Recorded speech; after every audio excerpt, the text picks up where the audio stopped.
حضرت ابو ہریرہ رضی اللہ عنہ کی روایت ہے، حضور صلی اللہ علیہ وسلم نے ارشاد فرمایا کہ جب بندہ علانیہ طور پر نماز پڑھتا ہے تو خوب اچھی طرح ارکان ادا کرتا ہے، اور جب خفیہ طور پر نماز پڑھتا ہے تب بھی خوب اچھی طرح پڑھتا ہے، تو اللہ جل جلالہ فرماتے ہیں یہ میرا سچا بندہ ہے۔ اس حدیث قدسی میں اس خوش نصیب بندے کی پہچان بیان کی گئی جس میں کامل اخلاص ہو، جس کی اللہ پاک کے ہاں بڑی عظمت ہے۔ مومن اور مخلص کا اخلاص کے ساتھ کیا جانے والا تھوڑا عمل بھی بہت زیادہ اجر و ثواب کا سبب بنتا ہے، اس لیے کہ اللہ تعالیٰ کے یہاں اعمال میں تقصیر نہیں بلکہ تحسین مطلوب ہے۔ اللہ تعالیٰ قرآن میں فرماتے ہیں لِيَبْلُوَكُمْ أَيُّكُمْ أَحْسَنُ عَمَلًا، یعنی تاکہ اللہ تمہیں آزمائیں کہ تم میں سے کون عمل میں زیادہ بہتر ہے۔ دیکھیے یہاں عمل کی زیادتی نہیں، حسن و خوبی اور بہتری کو بیان فرمایا، اور عمل میں عمدگی اور حسن و خوبی پیدا ہوگی دو چیزوں سے، نمبر 1 اخلاص نیت سے، نمبر 2 اتباع سنت سے۔ اور جیسے اتباع سنت کی اہمیت واضح ہے، اخلاص نیت کی اہمیت بھی واضح ہے۔ حضرت مولانا محمد یوسف صاحب فرماتے ہیں کہ ایک شخص اپنے اخلاص کی بدولت الف با پڑھا کر جنت میں جا سکتا ہے، اور دوسرا اخلاص کے بغیر بخاری شریف بھی پڑھا کر اس سے محروم رہ سکتا ہے۔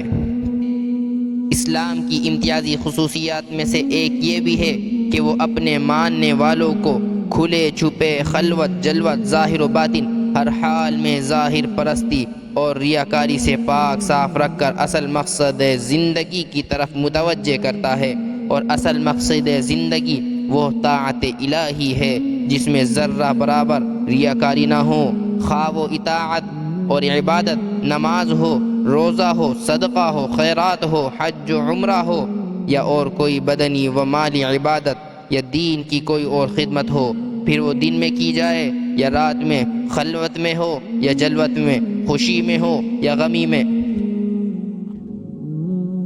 سفر میں ہو یا حضر میں، ہر حال میں اور ہر عمل میں خلوص مقصود ہے۔ وہ جس بندے کے عمل میں بھی موجود ہو، رب کریم کا وہ مقبول بندہ ہے، اسے مخلوق الہی میں بھی قبولیت نصیب ہوتی ہے، حتیٰ کہ دشمنوں میں بھی قبولیت ہوتی ہے۔ حضرت علی رضی اللہ عنہ نے ایک موقع پر دشمن دین کو زیر کر کے قتل کرنا چاہا تو اس نے آپ رضی اللہ عنہ کے چہرے پر تھوک دیا، جس سے آپ کو غصہ آ گیا، لیکن عجیب بات یہ ہوئی کہ آپ نے اسی وقت اس کو چھوڑ دیا اور فرمایا پہلے تیرا قتل خالص اللہ کے لیے تھا، اب مجھے تجھ پر غصہ آنے کے بعد وہ کیفیت نہ رہی۔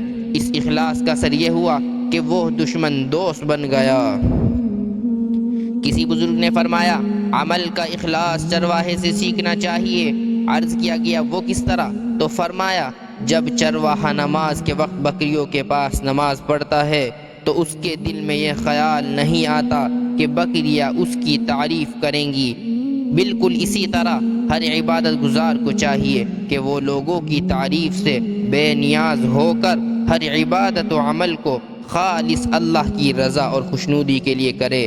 اخلاص کی اسی علامت کو گویا حدیث بالا میں بیان کیا کہ بندہ جب علانیہ طور پر نماز پڑھے تو خشوع و خضوع سے اور تعدیل ارکان کی رعایت سے پڑھے، اور جب رات کی تنہائی میں یا خلوت میں نماز پڑھے جس کا علم اللہ کے علاوہ اور کسی کو نہیں، تب بھی خشوع اور خضوع کی وہی کیفیت ہو، یعنی ہر حال میں اللہ ہی کی رضا اور خوشنودی مطلوب ہو، لوگوں سے کوئی امید اور غرض وابستہ نہ ہو، تو یہی بندہ سچا اور مخلص ہے، اور اس آیت کریمہ کا مصداق ہے جس میں ارشاد ہوا قل ان صلاتی ونسکی ومحیای ومماتی للہ رب العالمین، یعنی میری نماز اور میری ساری عبادت اور میرا جینا اور میرا مرنا صرف اللہ کے لیے ہے جو سارے جہانوں کا پالنے والا ہے۔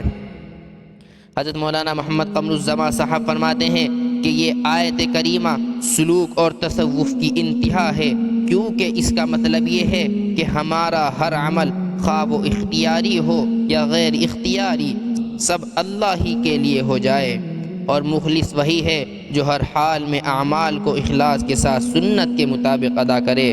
یاد رکھو، نظام کائنات ایسے ہی مومنوں اور مخلصوں کے وجود سے باقی و قائم ہیں، اور جس وقت وہ نہ رہیں گے کائنات کا سارا نظام درہم برہم ہو جائے گا۔ چنانچہ حدیث پاک میں جو ذکر کیا گیا کہ روئے زمین پر جب تک ایک اللہ کہنے والا باقی رہے گا دنیا کا نظام چلتا رہے گا۔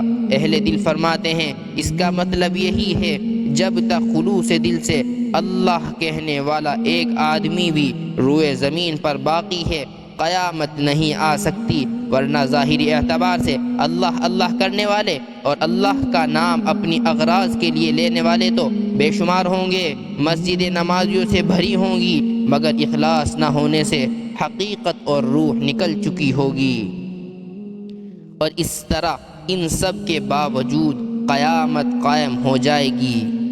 اس لیے آج کی ظاہری حالت سے مطمئن نہیں ہونا چاہیے، بلکہ متفکر ہونے کی اور اپنے قول و عمل نیز ہر حال میں اخلاص پیدا کرنے کی ضرورت ہے، جو مخلصین کاملین کی صحبت کے بغیر مشکل ہے۔ ایک زمانہ وہ تھا جس میں مخلص لوگ بڑے بڑے کارنامے نہایت خلوص سے انجام دیتے اور کسی کو محسوس تک نہ ہوتا۔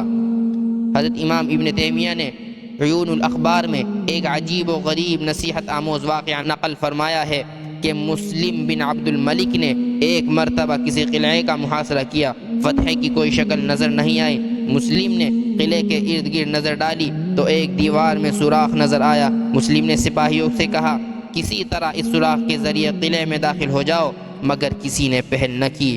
جب کچھ دیر تک کوئی اس کے لیے تیار نہ ہوا تو فوج میں سے ایک سپاہی آگے بڑھا اور کسی تدبیر سے سوراخ کے ذریعے قلعے میں داخل ہو گیا، جس کا نتیجہ یہ نکلا کہ تھوڑی دیر بعد قلعہ فتح ہو گیا۔ مسلم بن عبد الملک نے خوش ہو کر منادی کرائی کہ سوراخ کے ذریعے قلعے میں داخل ہونے والا ہمارے پاس آئے تاکہ اسے انعام و اکرام سے نوازا جائے۔ اعلان سن کر پہلے تو کوئی آگے نہ بڑھا، مگر جب مسلم نے قسم دے کر کہا تو ایک نقاب پوش آگے آیا اور کہا کہ میری 3 شرطیں ہیں، اگر وہ مان لی جائیں تو وہ اپنے آپ کو ظاہر کرے گا، ورنہ نہیں۔ پوچھا گیا وہ کون سی ہیں تو اس نے عرض کیا، نمبر 1 صحیفے میں اس کا نام لکھ کر خلیفہ کے پاس نہ بھیجا جائے تاکہ اس کی تشہیر نہ ہو، نمبر 2 اس کے لیے کوئی ایوارڈ وغیرہ کا التزام نہ کیا جائے کہ وہ اپنا بدلہ آخرت میں رب العالمین سے لینا چاہتا ہے، نمبر 3 اس سے ہرگز یہ معلوم نہ کیا جائے کہ وہ کون ہے اور کہاں سے تعلق رکھتا ہے، تاکہ سارا معاملہ راز میں رہے اور اس کے خلوص میں کوئی فرق نہ آئے۔ مسلم نے کہا اس کی 3 شرطیں منظور ہیں، مگر نقاب والے کو ہمارے پاس حاضر کیا جائے۔ آنے والا بولا کہ نقاب والا آپ کے سامنے موجود ہے، الحمدللہ وہ اور کوئی نہیں میں ہی ہوں۔ کہتے ہیں کہ مسلم بن عبد الملک اس مخلص کے خلوص سے اس قدر متاثر ہوا کہ اس کے بعد ہمیشہ یہ دعا کیا کرتا کہ یا اللہ مجھے نقاب پوش والے کے ساتھ رکھنا۔ یہ وہ زمانہ تھا جس میں لوگوں کے خلوص کا یہ عالم تھا کہ بڑے بڑے کام کرتے مگر کبھی اس کا اظہار نہ کرتے۔ انہی مخلصین کے بارے میں حضرت حسن بصری فرماتے ہیں کہ ہم نے ایسے لوگ دیکھے ہیں کہ جو نیک عمل کر کے اتنا ڈرتے تھے کہ تم برے عمل کر کے بھی اتنا نہیں ڈرتے۔ پھر وہ زمانہ بھی آیا جس میں لوگوں کے خلوص میں کچھ فرق آیا کہ کام کر کے اسے ظاہر کرتے کہ صاحب ہم نے فلاں کام کیا۔ آج تو ایسا عجیب زمانہ ہے کہ لوگ کرنے سے پہلے ہی بتلا دیتے ہیں کہ جی ایک مدرسہ یا مسجد بنوانی ہے یا حج کے لیے جانا ہے یا فلاں کام کرنا ہے۔ اس کا اظہار اطلاع دینے کی غرض سے تو گنجائش ہے، لیکن عموماً اب ایسا ریاکاری کے لیے ہونے لگا کہ کام کرنے سے قبل ظاہر کر دیا۔ معلوم ہوتا ہے آج کا دور ظاہر پرستی کا ہے، اخلاص کا نہیں، لیکن مایوس ہونے کی پھر بھی ضرورت نہیں۔ اپنے بڑوں اور مخلصوں کی ماتحتی میں کام کرتے رہنا چاہیے، اخلاص انشاءاللہ خود بخود پیدا ہو جائے گا۔ ویسے علماء نے اخلاص اور ریا کے اعتبار سے عمل کے 4 درجے بیان کیے ہیں۔ نمبر 1 شروع سے لے کے آخر تک عمل خالص اللہ کے لیے ہو۔ اعمال صالحہ کے فضائل اسی پر مرتب ہیں۔ ایسے مخلص کو میدان محشر میں عرش الہی کا سایہ نصیب ہوگا۔ نمبر 2، شروع سے آخر تک محض ریا اور دکھلاوے کے لیے ہو تو ایسا عمل بے فائدہ ہے، جیسے ایڈریس کے بغیر خط منزل تک نہیں پہنچتا، اسی طرح اخلاص کے بغیر عمل بھی بے فائدہ رہے گا بلکہ وبال جان ہوگا۔ چنانچہ حدیث میں ایسے 3 قسم کے آدمیوں کا حال بیان کیا گیا جن کو اپنی ریاکاری کے سبب قیامت کے دن جہنم میں ڈال دیا جائے گا۔ ایک شہید، دوسرا قاری، تیسرا دولت مند سخی۔ نمبر 3، شروع میں خلوص ہو، شروع میں اخلاص ہو مگر آخر میں ریا اور دکھلاوا شامل ہو گیا تو یہ عمل بھی ضائع ہے۔ نمبر 4، اس کے برخلاف شروع میں تو ریا تھی مگر آخر میں اخلاص آ گیا تو انشاءاللہ امید ہے کہ اس کا یہ عمل بارگاہ خداوندی میں مقبول ہو جائے گا۔ اس لیے کام میں لگے رہنا چاہیے اور اچھے نام کے بجائے اچھے کام کی فکر اور اللہ پر نظر کرنی چاہیے۔ اور حق تو یہ ہے کہ سب کچھ کر کے بھی دل میں اپنی نفی کرنی چاہیے۔ یہ ہے ھذا عبدی حقا کا تقاضا۔ مولانا محمد احمد پرتاپ گڑھی کا ایک شعر بڑا پرحکمت اور نصیحت آموز ہے۔ وہ فرماتے ہیں، یہ عرفان محبت ہے، یہ برہان محبت ہے کہ سلطان جہاں ہو کر بھی بے نام و نشاں رہنا۔ مطلب یہ ہے کہ مخلوق الہی میں خواہ کتنا بھی مشہور ہو مگر بندہ خود اپنی طرف سے گمنام رہنے کو پسند کرے۔ یہ عرفان محبت اور اخلاص اور الہیت کی علامت ہے۔